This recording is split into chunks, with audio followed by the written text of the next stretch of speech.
Bonjour, ravi de vous retrouver pour ce nouveau journal. Nous sommes le lundi 27 juillet. Voici les titres. Les plages de Vendée sous haute surveillance. L'affluence sur le littoral atteint son pic entre cette fin juillet et le début du mois d'août. Nous avons suivi une équipe de CRS déployée au Sables d'Olonne. Entre les baigneurs, les surfeurs et les enfants qui échappent à la vigilance de leurs parents, ils jouent, vous le verrez, un rôle primordial pendant l'été.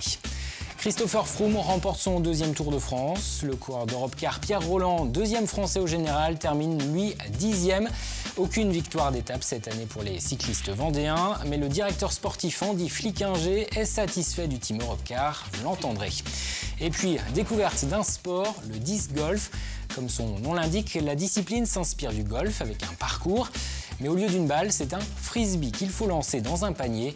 Une compétition nationale avait lieu ce week-end près de Fontenay-le-Comte.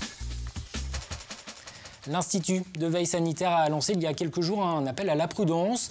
Depuis le début de l'été, en moyenne, 3 noyades ont été recensées chaque jour sur le littoral français, allant parfois jusqu'au décès. Un tiers de ces accidents de baignade est enregistré sur la côte. Alors sur la plage, les sauveteurs redoublent de vigilance, surtout quand la mer est un peu plus agitée comme ces derniers jours. Pierre Dalicieux a suivi une équipe de CRS. Ils sont 34 à être arrivés en renfort cet été sur les côtes vendéennes pour surveiller les baigneurs, mais aussi jouer un rôle de prévention auprès des parents. Aujourd'hui, on fait attention aux enfants qui nagent esselés au niveau de la petite zone de vague. Dernière consigne aux sauveteurs de la SNSM, priorité aux enfants trop éloignés de leurs parents. Des parents qui bien souvent comptent un peu trop sur les nageurs sauveteurs. Souvent la consigne qui est donnée c'est va te baigner devant le sauveteur qui est à la chaise, va te baigner devant le sauveteur qui est habillé en orange et nous on reste sur le sable. Et si c'est pas 20 ou 30 enfants par jour que l'on extrait de l'élément, pour ne serait-ce que pour savoir où sont les parents. Et puis parfois parce qu'on considère qu'ils sont à la limite extrême de leur capacité physique. Outil indispensable, les jumelles. Difficile sans elles de repérer les personnes en difficulté quand il y a autant de monde. Surtout que la majorité des noyades se produisent sans que les personnes appellent au secours. On commence à avoir des gens dites en difficulté dès lors qu'elles ont des attitudes particulières. Nager avec le menton très élevé, très cambré, avoir un visage assez crispé. Et c'est pour ça que nous, on a des jumelles sur les chaises de surveillance. Là, vous n'êtes pas du tout dans la zone dans la baignade. La zone baignade est après les bouées jaunes sur votre droite. La grosse partie de son temps, ce CRS va la passer dans la zone réservée aux surfeurs. Car malgré les indications sur le sable, dans l'eau, les baigneurs viennent barboter là où c'est interdit. Ce CRS pourrait, s'il le voulait, verbaliser ces gens. C'est sans arrêt. Si ce n'est pas nous, ce sont les jeunes de la SNSM qui travaillent avec nous. Et il n'y a pas une journée sans qu'on ait une activité de ce type à venir faire de la prévention, prévenir les gens qu'il y a un danger qui est particulier, qui est la percussion, la rencontre fortuite avec une planche, ou alors éventuellement une blessure qui pourrait être occasionnée par les rochers qu'on a derrière nous. Bonjour. Que ce soit sur la plage ou dans l'eau, Vous n'hésitez pas, s'il y a un souci, vous n'hésitez pas. les baigneurs sont surveillés en permanence par les CRS ou les sauveteurs de la SNSM. Des CRS qui proposent même gratuitement ces bracelets pour enfants. Téléphone portable des parents et prénoms y sont inscrits au cas où l'enfant s'égare. Dans cette famille, ce n'est pas la première fois qu'on utilise ce système. Ça existait déjà il y a, je sais pas, quand vous étiez vous petit, 30 ans. Et donc, je crois que ça a fait ses preuves. Si ça perdure, c'est que ça a fait ses preuves. Tout l'été, la plage des Sables d'Olonne est donc surveillée de très près, avec une vigilance encore plus grande, les belles journées comme celle-ci. Et chaque année, selon la SNSM, 1 millier d'enfants sont signalés égarés puis retrouvés sur les plages françaises, dont une quarantaine sur le littoral vendéen. La mort d'un jeune homme ce week-end à Saint-Gilles-Croix-de-Vie dans un accident. Sa voiture est tombée dans le port. Il n'a pas pu être réanimé. L'autre occupant du véhicule a réussi, lui, à s'extraire. Le conducteur aurait été surpris par la route. Il n'aurait pas pu freiner à temps. La présence d'une seconde voiture impliquée qui l'aurait poussé dans le port après une course-poursuite avait été évoquée. La piste a été écartée selon la vice-procureure des Sables d'Olonne.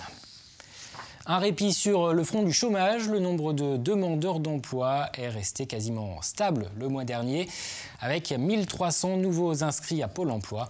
La France comptait fin juin un peu plus de 3 553 000 demandeurs d'emploi en catégorie A. Des accords trouvés localement entre eux, les agriculteurs et les industriels. Près d'une semaine après les premières actions des éleveurs, une rencontre a eu lieu ce matin à La Roche-sur-Yon entre la FDSEA, les jeunes agriculteurs de Vendée, et puis des représentants de Sodebo, de Fleury-Michon, de Petit Gars ou encore de la laiterie de Montaigu. Certaines de ces entreprises avaient été ciblées la semaine dernière par les agriculteurs. Des engagements sur les prix ont été actés selon la FDSEA. Écoutez son secrétaire général. La laiterie de Montaigu s'engage à respecter les accords de la table ronde qui a eu lieu jeudi dernier chez le ministre en présence des industries agroalimentaires, de la profession et du médiateur, donc à hauteur de 340. Petit Gars et Sodebo et ainsi que Fleury-Michon ont contribué depuis déjà plusieurs semaines à faire monter le prix du porc. Donc pour tenir les engagements pour atteindre 1,40 € qui a été atteint en début de semaine, même si ce n'est pas suffisant, c'est un premier pas.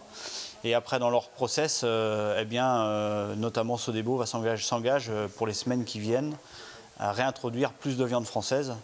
Et les éleveurs vendéens promettent de surveiller de près le respect de ces engagements. Ils ont mené de nouvelles actions ce lundi. Après les supermarchés, les industriels la semaine dernière, ce sont les grossistes auprès desquels les professionnels de la restauration se fournissent qui ont été visés. De la terre, du fumier ont été déversés, des banderoles déployées. Les éleveurs vendéens ont désormais dans le collimateur les acteurs de ce que l'on appelle la restauration hors domicile. Selon une enquête menée l'an dernier par la FNSEA, 80% de la volaille et de la viande de bœuf servie dans les restaurants d'entreprise ou les cantines est importée.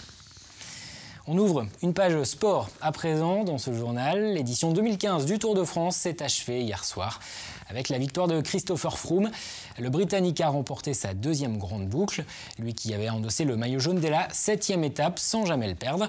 Le premier Français au classement général, c'est Romain Bardet de l'équipe AG2R, il est 9e. Pierre Rolland, lui, est 10e. Le coureur d'Europecar termine à plus de 17 minutes du maillot jaune. Alors, quel bilan peut-on dresser du Tour 2015 de la formation vendéenne, le dernier sous le maillot d'Europecar? Réponse avec Karl Laboureux. Brian Cocard à quelques centimètres de la victoire ce dimanche sur les Champs-Élysées, tout un symbole pour la formation de Jean-René Bernaudot. Le team Europcar à qui il a manqué un brin de réussite sur ce Tour de France. Au final, pas de victoire d'étape, mais une 7e place au classement par équipe et une 10e place pour Pierre Rolland en individuel. Des résultats satisfaisants pour le directeur sportif. On a fait quand même 2 places de 2e, une place de 3e. Thomas Vauclair a fait 5e aussi dans les Pyrénées, donc on n'a pas à rougir de notre Tour de France, on a su exister. C'est quand même très difficile d'exister sur le Tour de France, donc on peut être aussi très satisfait de nos résultats, même s'il n'y a pas de victoire, on peut être très satisfait de nous. Et si le Tour de France 2015 est terminé, une autre course continue pour les managers de la formation vendéenne, trouver un nouveau sponsor. Alors quel partenaire pour succéder à Europcar? Au lendemain du final de la grande boucle, l'avenir du team pose toujours question. C'est la décision de grandes entreprises. C'est pas facile pour les grandes entreprises aujourd'hui avec la visibilité qu'on a dans l'avenir, la visibilité financière de s'investir, mais je crois qu'on apporte quand même des garanties. Le team Europcar ou en tout cas la SA Vendée Cyclisme apporte des garanties pour le futur, donc je pense que ça devrait déboucher sur de belles choses. Depuis la création de l'équipe professionnelle il y a 15 ans, ce n'est pas la première fois qu'elle est confrontée à pareille situation. Dernière en date, en 2010, le partenariat avec Europcar s'était officialisé début octobre. Cette fois-ci, l'objectif est de réunir 5,5 millions d'euros avant l'automne. Et juste après ce journal, dernier rendez-vous avec les Vendéens du Tour. Il sera question des 2 dernières étapes de cette grande boucle, marquée, vous l'avez vu, par la 2e place de Brian Cocard sur les Champs-Élysées. En voile, le départ de la Transgascogne a été repoussé. Les bateaux devaient s'élancer hier après-midi de Port-Bourgenais. Mais les organisateurs ont préféré retarder le lancement de la course en raison des conditions météo. Des vents de 30 à 40 nœuds étaient attendus dans le golfe de Gascogne. Par mesure de précaution, les skippers sont donc restés à terre. 52 bateaux sont inscrits pour cette édition de la Transgascogne réservée aux 650. C'est la dernière course qualificative pour le grand départ de la Ministre Transat qui sera donné à Douarnenez en septembre prochain. Écoutez le directeur de course, Denis Hugues. Là, on a pratiquement tous les favoris sauf un de la prochaine Mini Transat. Donc effectivement, tous les concurrents ont à cœur de marquer des points et de marquer leurs adversaires avant la Mini dans 3 semaines pratiquement, quoi.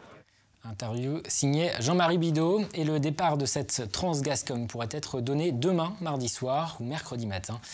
La décision sera prise par la direction de course dans la matinée. Les skippers en solitaire ou en double devront rallier Luanco dans le nord de l'Espagne avant de revenir à Talmont-Saint-Hilaire. Dans le passé, des navigateurs comme Lionel Lemonchois ou Thomas Coville ont remporté cette Trans-Gascogne. Je vous propose maintenant de découvrir une discipline, si vous ne la connaissez pas, le disc golf. Un sport qui se joue avec un frisbee et qui reprend les règles du golf, avec un parcours de plusieurs trous. Le disc golf est né aux États-Unis. Il y a aujourd'hui un peu plus d'une vingtaine de clubs en France. Et la commune de L'Orbry, dans le sud du département, a accueilli ce week-end une des étapes du championnat national. Julie Durand. Il faut un joli parc arboré avec de l'espace, des paniers dispersés tout au long d'un parcours et enfin des frisbees. Voici les ingrédients indispensables pour jouer au disque golf. Et les règles sont plutôt simples. On a des disques et il faut lancer dans des corbeilles en moins de coups possible. Exactement les mêmes règles que le golf pur, sauf que nous jouons avec des disques circulaires en plastique. Le principe est le même. Vous avez un par total et vous avez chaque trou qui sont définis en 18 trous. Avec un par à chaque fois en fait. Et le but c'est de mettre le disque dans la corbeille. Un par, c'est un nombre précis de lancers pour atteindre la corbeille. Les paniers en métal mesurent 60 cm de haut. Chaque joueur possède des frisbees de différentes couleurs et leur épaisseur varie aussi. Pour lancer vers la droite, la gauche ou pour décrire une courbe plus ou moins arrondie dans l'air, un entraînement de précision. Soit on va faire des parcours et on peut lancer plusieurs disques, mais des fois on peut aussi faire des gammes, plutôt faire que du drive. Donc du drive c'est des lancers très loin, que de l'approche, ou après s'entraîner sur la corbeille avec des disques comme celui-là qu'on appelle un putter. Et de toute façon c'est le putt qui termine le point. Donc mieux on putt, mieux c'est. En plus d'un bon lancer, les joueurs doivent aussi avoir de bonnes chaussures. Le parcours est long, 4 km et compte entre 9 et 18 trous, soit 2h30 de jeu en extérieur. C'est un sport où en fait on va découvrir la nature quand même, parce qu'on joue dans des parcs comme ça. Quand on va dans les Alpes, c'est des parcs qui sont magnifiques, on joue sur des stations de ski. Après, c'est un sport très très convivial, parce que sur un week-end complet, là par exemple on est 65. Moi je connaissais pas tout le monde avant de venir, et à force de jouer dans des groupes, à 4, on tourne pendant 2h30, on a le temps de discuter, d'apprendre à se connaître, après on se retrouve le soir, et ça fait très convivial. Parfois, il faut même s'improviser cascadeur pour retrouver les frisbees. Un seul club existe en Vendée, à L'Orbry, à côté de Fontenay-le-Comte. Ils sont 10 licenciés et pensent doubler leur nombre à la rentrée. Et avant de refermer ce journal, un point sur les prévisions météo de ce mardi. Ce sera encore une nouvelle fois une journée à partager entre nuages et éclaircies. Le soleil sera plus franc à partir de mercredi. Les températures restent fraîches pour la saison, pas plus de 20 à 22 au meilleur de la journée. Il fera 13 à 15 degrés dans la matinée.